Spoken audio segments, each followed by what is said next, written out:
আমাদের আছে আমাদের হায়াত মৌতের মালিক বলেন কেডা?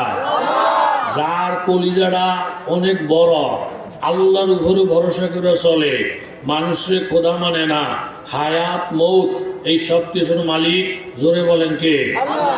জোরে বলেন কে? হায়াত মৌতের মালিক যদি কোনো মানুষ হইতো, কোনো নেতা হইতো, এর দলের লোকের হায়াত দিয়া আমরা সবাইরে মৌত দিয়া অল্প দিনে গোরস্থান বানিয়ে থইতো। কথা বলেন ঠিক কিনা? রিজিকের মালিক জোরে বলেন কে?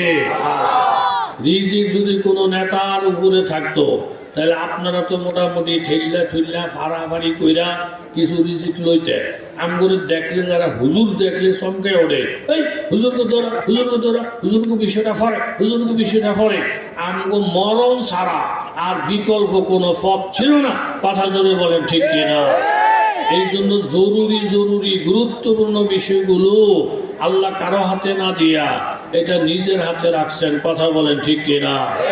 ভারত তো দূরের কথা, আল্লাহ ছাড়া কাউকে ডরায় না। এরকম খালেস মোমেন কয়েকজন থাকলে আমি আস্তে একটা তকবীর দেব, আপনারা আস্তে বলবেন, সীমান্ত এলাকা ভারত যেন না শোনে। নারায়ে তাকবীর, নারায়ে তাকবীর। সুবহানাল্লাহ। ইমান তো দেখো অনেক কোটি। আমরা হায়াত মতের মালিক ভারত না, হায়াত মতের মালিক একজন সাহাবী। ওনার বিবি স্বামীর থেকে বিবি সুন্দরী বেশি। সাহাবী বিবির অনেক মহাব্বত করে। এই লড়াচড়া করো না কাকা, চুপটা অল্প কথা বলবো। তৌফিকের মালিক জোরে বলেন কে? বিবি অনেক রূপসী, অনেক সুন্দরী। বিবিকে একদিন বলেন, বিবি আমাকে এক গ্লাস ঠান্ডা পানি দাও। বিবি ঠান্ডা পানি জোগাইতে গিয়া দেরি হয়ে গেছে। আইসা দেখেন স্বামী ঘুমে। এখন যদি ডাক দেয় ঘুম ভাঙবে, ঘুম ভাঙলে কষ্ট হবে। আবার যদি বিবি ফানিটা রেখে চলে যায়, তাহলে সেবাটা 16 আনা হয় না। কথা কম ঠিক নেই। এই জন্য ঠান্ডা পানির গ্লাসটা হাতে নিয়ে স্বামীর ঘুম কখন ভাঙবে নিজের হাতে সেবাটা করতে পারে এই নিয়তে দাঁড়ায় আছে। গভীর রাত্রে স্বামীর ঘুম ভাঙ্গার পরে দেখেন এই সুন্দরী বিবি ঠান্ডা পানির গ্লাস হাতে নিয়ে দাঁড়ানো। বিবির এই কর্মে স্বামীর মায়া বাসনা কমছে। কথা কর, বাসনা কমছে। তাইলে দোয়া চাইয়া পাওয়া যায় না, দোয়ার কাজ করলে দোয়া পাওয়া যায়। কথা কর ঠিক নেই? কুমিল্লা জেলায় এক জায়গায় আমি বয়ান করতে গেছি। বয়ান যখন শেষ রওনা দিছি, তখন ইমাম সাহেব পিছনে পিছনে বলতেছে, হুজুর আপনার লোক একটু জরুরি কথা, আপনি মাথার আগে দেন। আমি গ্লাসটা খুলে মাথার আগে দিলাম। উনি আমার কানে কানে বলতেছে, যে হাজি সাহেব আপনাকে দাওয়াত দিয়ে আনছে, এই হাজি সাহেবের ঢাকার শহরে কয়েকটা বাড়ি, টাকার কোনো অভাব নাই। আপনি রাস্তার মধ্যে ওনাকে বুঝে বইলেন আমার বেতনটা যেন বাড়াইয়া দেয়। আমি বললাম, চুপচাপ কথা বেশি করে না, জানগা, আমি ব্যবস্থা করব। এই আধা ঘন্টা পরে আমি হাজি সাহেবকে বললাম, হাজি সাহেব আপনাকে ইমাম সাহেবের সূরা কেরাত তো মাশাআল্লাহ অনেক ভালো, তো বেতন টেতন কি দেন জানি না, পাবলিকের উপরে চাপ না দিয়া আপনি নিজের থেকে ওনার বেতন বাড়াই দিয়েন। এই ধরনের আলেম খুব কম, এই ধরনের আলেম পাওয়া খুব কঠিন। হুজুর আমগো হুজুর যে ফিসি ফিসি দৌড় পাচ্ছে, এই বেতন বাড়ানোর কথা লেগে দৌড় না, এমনি এমনি না মনের আবেগটা বলছে। না না হুজুর বেতন কম দেই না। কত দেয়? হুজুর ওনার বেতন দেই 4,000 টাকা। 4,000 টাকা বেতন হইলো আপনি পাবলিকের উপরে চাপ না দিয়া নিজের থেকে বেতন বাড়াইয়া দিয়ে। হুজুর আপনি তো রাত্রে আসেন, রাত্রে যান, আপনাকে কষ্ট হয়নি? কথা জোরে কন, কষ্ট হয়? রাত্রে আসেন, রাত্রে যান। আমগো গ্রাম অনেক বড়। আমগো গ্রামের সিস্টেম হইল, কোনো লোক যদি মারা যায় পুরা গ্রামের থেকে চাইল উঠাইয়া খালের সামনে চাইল রেখা দেয়। যেই হুজুরে জানাজা পড়ায় এই হুজুরে চাইল লইয়া যায়। আবার কাফারা থাকে, রোজা, তারপরে নামাজের, এগুলো সব হিসাব করে আমরা হুজুরগুলো দিয়ে দিই। বেতন যদিও 4,000, এমনি এমনি মিলাইয়া 15-20,000। 20,000 কেমনে? আমগো যেই দেশ, আমগো দোয়ায় মাসে 3-4টা জানাজা লাগেই থাকে। একটা জানাজায় যদি 2 মণ করে চাইল পায়, তাইলে 5টা জানাজায় 10 মণ চাই, এরপরে কাফারা এমনি হেমনি মিলেয়া এই 4,000 থাকে না, 10-12,000 পরে বেশি বিটির করলে এখন বাদ দিয়ে দেবো। কত মুন্সিরা এই মসজিদের ইমামতির লেগা বারবার ফোন করে। আমি তো হাজি সাহেব, ওনার মূল বেতন হইল 4,000, আর এমনি হেমনে মরায় জানাজায় কাফারায় মিল হইল 20,000। এখন ওনারা যেই কাম আপনারা করতেছে, তাইলে উনি গত মাসেও 5জন মানুষ মরছে, 10 মণ চাইল রয়েছে। তো উনি আল্লাহর কাছে দোয়া করবো, আল্লাহ গত মাসে তো 5 জন মইরা আমার 10 মণ চাইলের বাউ হয়েছে, এমনি তো 4,000-এর উপরে 5 ফাইও বাড়াইতো না।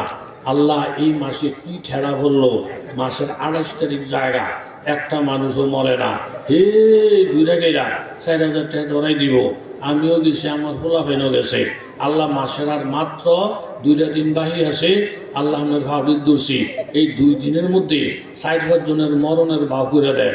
এই সুর দিন আমলে আমার আয় ইনকাম বাড়ে না। কথা যদি কন ঠিক কিনা? হাজি সাহেব, যেই কাম আমনে করতেছে, আগামী মাহফিলের আগে আমনে মরার সম্ভাবনা অনেক বেশি। মরার কথা উনি হাজি সাহেব রাতাতে তাইলে কি হুজুরে মরণের দোয়া করব? আমি তো যেই ভাব আপনারা করছেন মরণের দোয়াই করবো। আর যদি বাঁচতে চায় তাইলে ওনার বেতন বাড়াইয়া দেন, জানাজা চাই, কাফারা মাফারা এগুলো সব বাদ দেন। তখন উনি দোয়া করবো, আল্লাহ এরা বাচ্চা থাকলে আমার সুবিধা, এগুলো মাইরো না, তুমি বাঁচনের ব্যবস্থা করো। তাইলে বাঁচা আর মরা এটা চাইয়া পাওয়া যায় না, এটা কাজের মাধ্যমে হয়। কথা বলেন ঠিক কি না? আজকে একটা ঈদের দিন, আপনার নবী আমার নবী, রহমতের নবী, ঈদের নামাজ পড়ানোর জন্য ফাজরে মোবারক বাঁধলেন, শরী মোবারক হাতে নিলেন। আল্লাহর নবী ঈদগাহের দিকে যাবে, ঠিক এই টাইমে আম্মা জান আয়েশা রাদিয়াল্লাহু তাআলা আনহা নবীর সামনে এসে বলেন, ইয়া রাসূলুল্লাহ, আজকে একটা পবিত্র ঈদের দিন, আপনার 9 জন বিবি, প্রত্যেকটা বিবির ঘরে ঘরে মেহমান। অনেক বিধবা মায়ের আছেন যার স্বামী শাহাদাত বরণ করেছেন জিহাদে, এই বিবিকে সান্ত্বনা দেওয়ার কেউ নাই। এমন স্বামী হারা বিধবা বিবি আমাদের ঘরে মেহমান। অনেক ছোট ছোট বাচ্চা আসছে গো নবী, যাদের বাবা নাই, ইয়েতিম, জিহাদের ময়দানে বাবা শাহাদাত বরণ করেছে, এমন এতিম বাচ্চারা আমাদের ঘরের মেহমান, বিধবা মহিলারা আমাদের ঘরের মেহমান। ইয়া রাসূলুল্লাহ, মেহমানদের মেহমানদারি তো দূরের কথা, আপনার 9 জন বিবি, একজন বিবির ঘরের চুলায় আগুন জ্বলে না। 9 বিবির পক্ষ থেকে আমি আয়েশাকে প্রতিনিধি বানাইয়া পাঠাইছে, আমার নবীকে খবরটা জানাও, নবীর পরামর্শকে প্রাধান্য দাও। আল্লাহর নবী কথাটা শুইনা কোনো জবাব না দিয়া সোজা ঈদগাহের দিকে চলে গেলেন। মা ইয়ান্তিকু আনিল হাওয়া ইন হুয়া ইল্লা ওয়াহয়ুন ইউহা। আমার নবী জরুরি কোনো কথা, জরুরি সমাধান আল্লাহর পক্ষ থেকে জিবরাইল না আসা পর্যন্ত নিজে দিতেন না। আল্লাহ নবী খামোশ হয়ে সোজা ঈদগাহে চলে গেলেন। নামাজ কলমা শেষ কইরা আল্লাহ নবী যখন আবার ফিরিয়ে আসলেন, আইসা নজর করে দেখেন বাবা, ছোট্ট ছোট্ট বাচ্চাদের পরনে রং বেরঙের কাপড় দেখা যায়, এক একটা বাচ্চার হাতে বিভিন্ন আইটেমের খাবার দেখা যায়। প্রত্যেকটা ঘরের থেকে খাওয়ার সুগেরান এইভাবে মুখরিত, পরিবেশটা ভিন্ন দেখা যায়, আনন্দের বন্যা বইতে দেখা যায়। আল্লাহ নবী সরকারি দোয়ানো আয়েশা রাদিয়াল্লাহু আনহাকে জিজ্ঞাসা করলেন, ও আয়েশা সিদ্দিকা, তোমাদের ঘরের চুলায় নাকি আগুন জ্বলে না, অথচ এখন পরিবেশটা ভিন্ন, বাচ্চাদের পরনে জামা কাপড়, এরকম প্রত্যেক ঘরের থেকে খাবারের ঘেরান, শিশুরা আনন্দে উৎফুল্ল হইয়া লাফালাফি করতেছে। এই খাবার পাইল কোথায়? এই খাবার কে পাঠাইয়া দিল? আম্মা জান আয়েশা বলেন, ইয়া রাসূলুল্লাহ, আপনি ঈদগাহে চলে যাওয়ার পরে আপনার দুই মেয়ের জামাতা ওসমান গনি রাদিয়াল্লাহু তাআলা আনহু 9 শাশুড়ি আম্মার জন্য 9টা উট বুঝাই কইরা এই পরিমাণ খাবার, এই পরিমাণ কাপড় চোপড়, এই পরিমাণ রসদ বুঝাই পাঠাইছে। আমরা সারাটা দিন যদি নবীর উসমানের হাদিয়া বিতরণ করি, দিন শেষ হয়ে যাবে, কাপড় হাদিয়া শেষ হবে না, খাবার বিতরণ করা শেষ হবে না। এই পরিমাণ খাবার, এই পরিমাণ কাপড়, এই পরিমাণ খাদ্য ওসমান গনি পাঠাইছে। অথচ এত খাবার দিয়ে ওসমান রাদিয়াল্লাহু আনহু নবীর কাছে দোয়া চায় নাই, বলে না ইয়া রাসূলুল্লাহ আমি দিছি, আমার জন্য দোয়া করেন। দোয়ার কাজ করলে দোয়া পাওয়া যায়। নবীজি কথাটা শুই না